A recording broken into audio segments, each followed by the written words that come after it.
Assalamualaikum warahmatullahi wabarakatuh.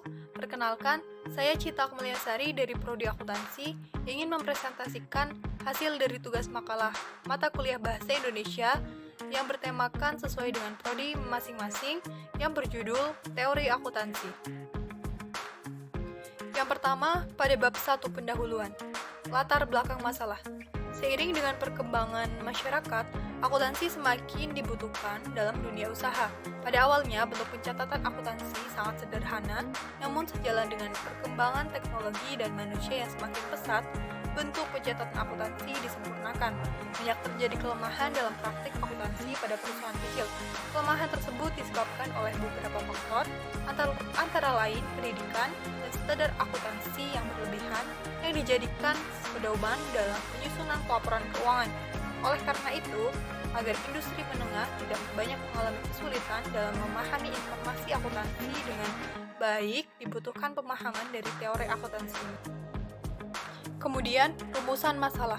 Yang pertama, bagaimana penjelasan tentang definisi teori akuntansi, kemudian bagaimana penjelasan tentang periodisasi teori akuntansi, lalu bagaimana penjelasan tentang metode perumusan teori akuntansi, kemudian bagaimana penjelasan tentang pendekatan penyusunan teori akuntansi. Lalu tujuan, yaitu untuk mengetahui pengertian dan hal yang berhubungan dengan teori akuntansi, kemudian untuk memahami tentang periodisasi teori akuntansi, lalu untuk memahami tentang metode perumusan teori akuntansi, dan untuk memahami tentang pendekatan penyusunan teori akuntansi. Lalu manfaatnya yaitu untuk menambah pengetahuan tentang pengertian dan hal yang berhubungan dengan teori akuntansi, lalu menambah pemahaman mengenai periodisasi teori akuntansi, dan menambah pemahaman mengenai metode perumusan teori akuntansi, dan yang terakhir, menambah pemahaman mengenai pendekatan penyusunan teori akuntansi. Pembahasan yang pertama yaitu definisi teori akuntansi.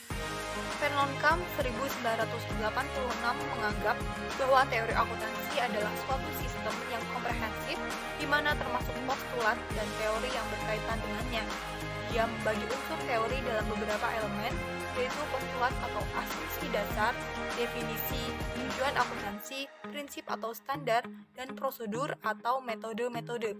Jadi, kesimpulannya yaitu, teori akuntansi adalah suatu konsep definisi yang menyajikan secara sistematis gambaran fenomena akuntansi yang menjelaskan hubungan antara variabel dengan variabel lainnya dalam struktur akuntansi dengan maksud dapat menjelaskan dan meramalkan fenomena yang mungkin muncul.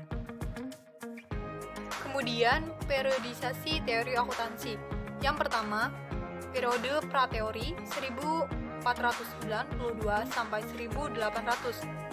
Gallo mengemukakan bahwa tidak ada teori akuntansi yang dirumuskan sejak Pacioli sampai pada awal abad ke-19. Kalaupun ada saran-saran atau pertanyaan-pertanyaan belum dapat digolongkan sebagai teori atau pernyataan yang sistematis. Kemudian periode ilmiah umum 1800 sampai 1955. Dalam periode ini sudah ada teori yang menekankannya baru berupa penjelasan tentang praktik akuntansi. Di sini sudah ada kerangka kerja untuk menjelaskan dan mengembangkan praktik akuntansi.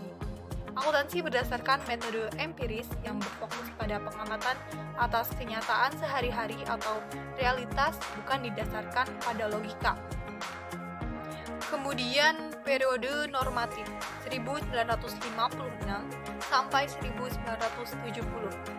Dalam periode ini, perumus teori akuntansi merumuskan norma-norma atau praktek akuntansi yang baik. Lalu, kalau dalam periode sebelumnya, kepada apa yang terjadi dalam periode ini, bagaimana seterusnya dilakukan, what should be. Pada periode ini muncul kritik terhadap konsep historis cost dan pendukung adanya conceptual framework. Lalu periode ilmiah khusus 1970 sampai sekarang. Periode ini disebut juga era positif. Di sini teori akuntansi tidak cukup hanya dengan sifat normatif, tetapi harus dapat diuji kebenarannya. Norma dinilai subjektif, jadi harus diuji secara positif. Pendekatan normatif dikritik karena teori normatif tidak melibatkan pengujian hipotesa dan teori normatif berdasarkan pada pertimbangan subjektif. Selanjutnya yaitu metode perumusan teori akuntansi. Yang pertama, metode deskriptif atau pragmatis. Dalam metode akuntansi dianggap sebagai seni yang tidak dapat dirumuskan. Maka metode perumusan teori akuntansi harus bersifat menjelaskan atau deskriptif dan menganalisis praktik yang ada dan diterima sekarang. Kemudian, yang kedua yaitu pragmatis psikologis. Di sini, diamati reaksi dari pemakai laporan keuangan terhadap output akuntansi laporan keuangan yang disusun dari berbagai aturan, standar, prinsip, atau pedoman. Bidang ini dapat juga disebut behavioral accounting. Kemudian yang ketiga, metode normatif 1950 sampai 1960. Di sini dianggap sebagai norma peraturan yang harus diikuti tidak peduli apakah berlaku atau dipraktikkan sekarang atau tidak. Kemudian metode positif 1970, suatu metode yang dimulai dari suatu metode ilmiah yang sedang berlaku atau diterima umum. Berdasarkan teori ini, dirumuskan masalah penelitian tanpa mengamati perilaku atau fenomena nyata yang tidak ada dalam teori. Kemudian, pendekatan penyusunan teori akuntansi. Yang pertama ada pendekatan informal yang terbagi atas pragmatis, praktis, dan non-teoritis. Rumusan ini didasarkan pada keadaan dan praktik di lapangan. Yang menjadi pertimbangan adalah hal-hal yang berguna untuk menyelesaikan masalah secara praktis. Kemudian pendekatan otoriter. Dalam metode yang merumuskan teori akuntansi adalah profesi yang menyatakan pernyataan yang mengatur praktik akuntansi. Kemudian ada pendekatan teoritis yang terbagi atas deduktif, yang pendekatannya ini dilakukan dalam penyusunan laporan keuangan di mana dirumuskan tujuan laporan, rumusan postulat, kemudian prinsip, dan akhirnya lebih khusus menyusun teknik atau standar akuntansi. Kemudian induktif. Penyusunan teori akuntansi berdasarkan beberapa observasi dan pengukuran khusus dan akhirnya dari berbagai sampel. Kemudian ada etik. Dalam pendekatan perumusan akuntansi ini digunakan konsep kewajaran, keadilan, pemilikan, dan kebenaran. Kemudian sosiologis, yang menjadi perhatian utama dalam perumusan teori akuntansi adalah dampak sosial dari teknik akuntansi.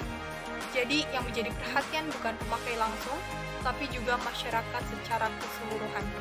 Kemudian yang terakhir ada makroekonomi. Pendekatan ekonomi dalam perumusan teori akuntansi pada pengendalian perilaku indikator makroekonomi yang menghasilkan perumusan teori akuntansi. Penutup, kesimpulannya adalah teori akuntansi adalah suatu konsep, definisi yang muncul secara sistematis, gambaran fenomena akuntansi yang menjelaskan hubungan antara variabel yang satu dengan variabel yang lainnya dalam struktur akuntansi dengan maksud dapat menjelaskan dan meramalkan fenomena yang mungkin terjadi.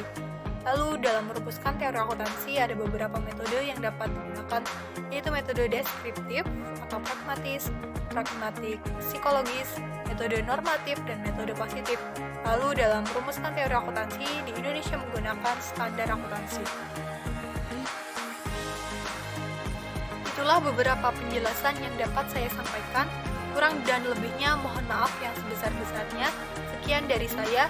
Terima kasih. Wassalamualaikum warahmatullahi wabarakatuh.